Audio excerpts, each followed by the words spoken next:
턱에 살이 많이 남는다고 윤곽 주사라든지 흉살 주사라든지 이런 거 맞으시는 분들이 있어요. 간혹 이게 이제 약이 너무 그 함량이 너무 세서 지방이 과도하게 녹거나 아니면은 피부가 좀 위축되는 경우가 있거든요.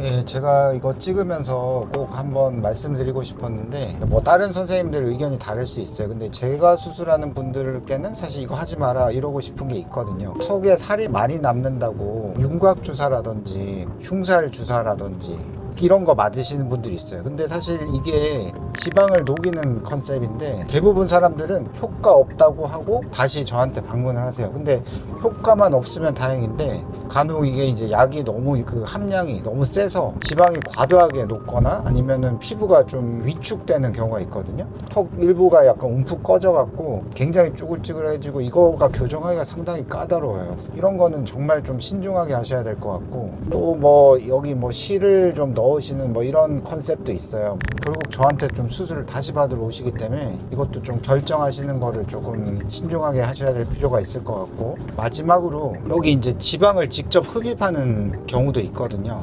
결과적으로 약간 저가 느끼기엔 효과가 만족스럽지 않더라고요. 그래서 저는 요즘은 여기 지방을 흡입을 하는 경우는 사실 거의 없고요. 특히나 흡입만 하면 다행인데 간혹 아큐스컬프라고 레이저로 녹이고 흡입하는 이런 컨셉도 있거든요.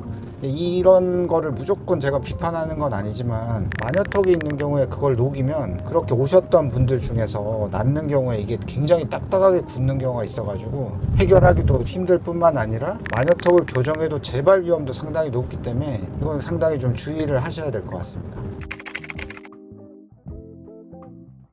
제 유튜브 전에 이거에 대해서 여러 번 찍었는데 보신 분들은 아시겠지만 이제 윤곽 수술하고 나서 턱이 처지거나 뭐가 모양이 이상해지는 분들을 관찰해 보면 대개는 이제 턱 끝에 있는 멘탈리스라는 근육이 있는데 이 근육 자체가 대부분 처져 있으신 분들이 많거든요. 제껴보면 입술을 제껴보면 잇몸이 많이 내려앉아 있으세요. 잇몸이 안 처져 있더라도 턱 끝살을 이렇게 만져보면 헐렁헐렁 거리신 분들이 있거든요. 이제 그런 분들은 근육은 붙어 있긴 한데 너무 이렇게 헐렁하게 붙어 있으셔서 그게 문제세요. 그래서 이런 문제들을 교정을 하려면은 일단 멘탈리스 근육을 최대한 위쪽으로 원위치로 복원을 시켜야 되고 헐렁한 경우는 그것을 좀 타이트하게 교정을 해야 됩니다.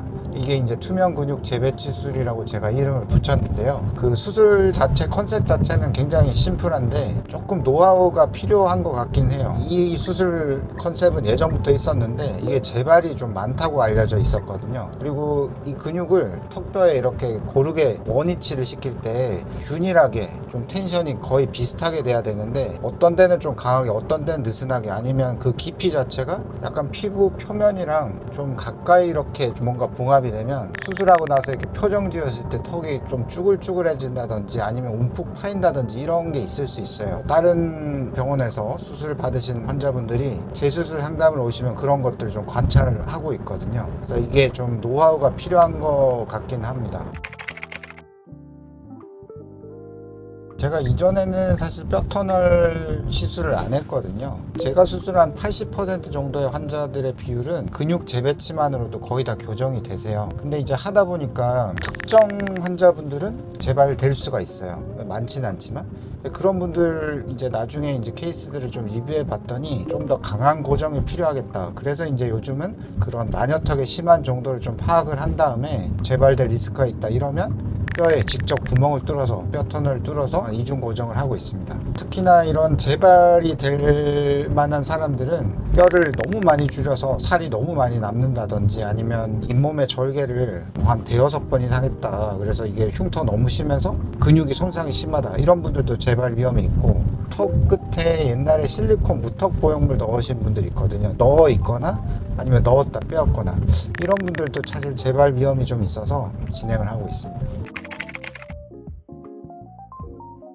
그 인터넷에 마녀턱 이렇게 후기를 검색하시다 보면 조금 어색한 턱 모양 사진들이 있어요. 대개는 이렇게 이제 곡선 갸름한 곡선이잖아요. 근데 그거 없이 여기에 이제 뚝 잘린 듯한, 끊긴 듯한 모습이 이게 잘린 턱인데, 이게 생기는 이유가 그 마녀턱이 이제 길어진 경우에 근육 같은 거가 원위치로 올라가지 않고 단순히 이제 처진 조직만 이렇게 잘라낼 경우에 길이는 짧아졌지만 이 옆에 부분에 이제 조직이 뭐 올라가거나 아니면 이제 제거가 되지 않아서 생기는 겁니다. 결국 옆에 조직이 남는 거죠. 이 부분을 이제 해결하려면은 결과적으로 옆쪽에 조직이 많이 남으니까 절개선을 옆으로 연장하는 방법을 생각해 볼 수 있는데, 그게 이제 연장하는 것도 한계가 있는 게, 우리가 옆에서 보면 가능하면은 흉터가 좀 안 보여야 되잖아요. 그러니까 이 턱선 위로는 절개선이 가능하면 올라오면 안 되죠. 그래서 밑으로 가야 되는데, 그러면 결과적으로 우리가 절개할 수 있는 선은 이 정도밖에 안 될 거거든요. 기본적으로 입안의 근육이 많이 처진 경우는 입안 절개를 통해서 그거부터 좀 올려놔야 돼요. 저 같은 경우는 그런 식으로 하면 대부분 분들은 사실 턱 밑 절개까지 안 해도 되는 경우가 꽤 있거든요. 그리고 설령 하더라도 이미 위에서 한번 올라가져 있으니까 처진 양이 줄어서 절개선을 좀 줄일 수 있어요. 그래서 그렇게 예방을 하고 있습니다. 사실 저한테 다 오시라고 하고 싶지만 그건 좀 아닌 것 같고요. 저도 뭐 조언을 드리자면 몇 가지 있는데, 하는 병원이 사실 많지는 않잖아요. 그래서 아무래도 이제 전문적인 경험, 그러니까 깊이 있는 경험이 좀 차이가 날 수밖에 없기 때문에 경험 많은 선생님이랑 직접 어쨌든 진찰을 좀 받아야 될 것 같아요. 그래서 이왕이면 뭐 CT 같은 게 있으면 더 좋을 것 같고, CT를 찍는 이유는 되게 윤곽 수술하고 나서 생긴 거니까 남아있는 뼈가 어떤 상태인지, 뼈가 얼마나 줄어들었는지, 뭐 살은 얼마나 남는지 이걸 좀 직접 보면 좋을 것 같고, 그것만 볼 게 아니라 의사 선생님이 직접 사실 확인을 좀 해야죠. 반드시 저 같은 경우는 입안을 일단 우선적으로 확인을 해서 근육이 원위치에 붙어 있는지 그걸 먼저 확인을 하고요. 또 만져봐서 너무 흔들거리는지, 이게 지지력이 있는지 없는지 그런 걸 좀 반드시 이제 전문의가 확인을 좀 해야 될 것 같고, 그거에 맞게끔 경험 많은 선생님이 옵션 1, 2, 원인 이렇다 이렇게 해서 알려주면 환자분이 이제 그걸 들으시고 신뢰 가는 병원에서 수술 받으시면 될 것 같습니다.